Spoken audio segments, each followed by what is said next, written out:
Okay guys, so good day everyone and welcome sa ating video for today. Mag-i-install po tayo ng Easy Worship na ito ay ginagamit sa mga church. So anong gagawin po natin? So click natin sa Google Chrome, then type support.easyworship.com. Yan. Remember, support.easyworship.com and click po natin dito sa baba, downloads. So, yung Easy Worship 7 for Windows 10 paakyat, paitaas. Ito naman yung Easy Worship 6. Remember, yung Easy Worship 6 ay compatible sa Windows 7 or sa 10. Okay, so i-click natin kung pili ka lang kung anong gusto mong version na i-download at mag-install. So, para sa akin, Easy Worship 7. Ayan, so makikita po natin, ito na po yung ang latest, no? Ayan. Download Easy Worship or pili ka lang dyan dito sa previous builds. So, ang aking suggest is latest na lang. Dito ako magda-download. Ayan. So, i-install pa siya. So, mag-antayin pa natin ito ng ilang minuto. Now, kapag natapos na yung pag-download ng Easy Worship software, so ang gagawin po natin, puntahan po tayo sa File Explorer, then click Downloads. Ayan, so makikita po natin yung installer na kung saan dyan ako magda-download mag-install ng inyong worship software na lakihan ng lahat. So, double-click the Easy Worship 7.41.9. Double-click lang yan. This is so, i-run na lang natin siya. Yes. And then, just follow on-screen instructions. Yan.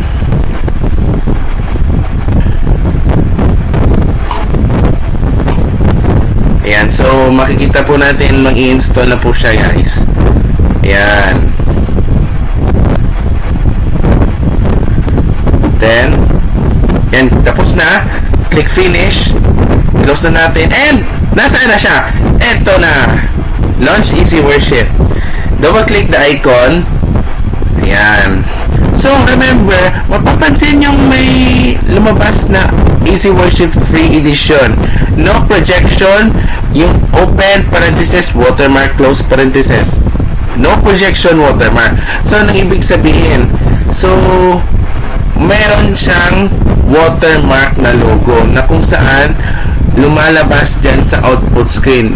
Remember, yung output screen is yung TV screen or projector ng simbahan nyo na lalabas yung logo ng Easy Worship, which means hindi pa to siya nabayaran o na-purchase. Now, kung gusto mong bumili, ayan, bibili ka dyan. So, kung ayaw mo, edi click natin continue for free edition purposes. This is tinatawag natin para siyang parang nagte-training ka. So, click continue. Ayan. Alisin na natin. Ayan, ito na po siya, guys. Okay, so makikita po natin yung yung Easy Worship na window. Diyan ako makakontrol ng mga kanta. May file, edit, live, profiles, view, help. Yun. Ito yung live button. Ibig sabihin, halimbawa, ito po yung kanta na sample. Ito. Double click mo siya. Double click. Ayan, lumabas. Yan. So, mapapansin nyo bakit may ayan ito po yung tinatawag na watermark.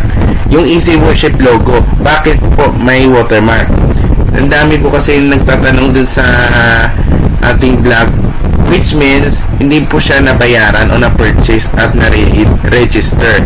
So, para mawala yung watermark na yan, all you have to do is mag-purchase at mag-register sa kanilang site ng Easy Worship.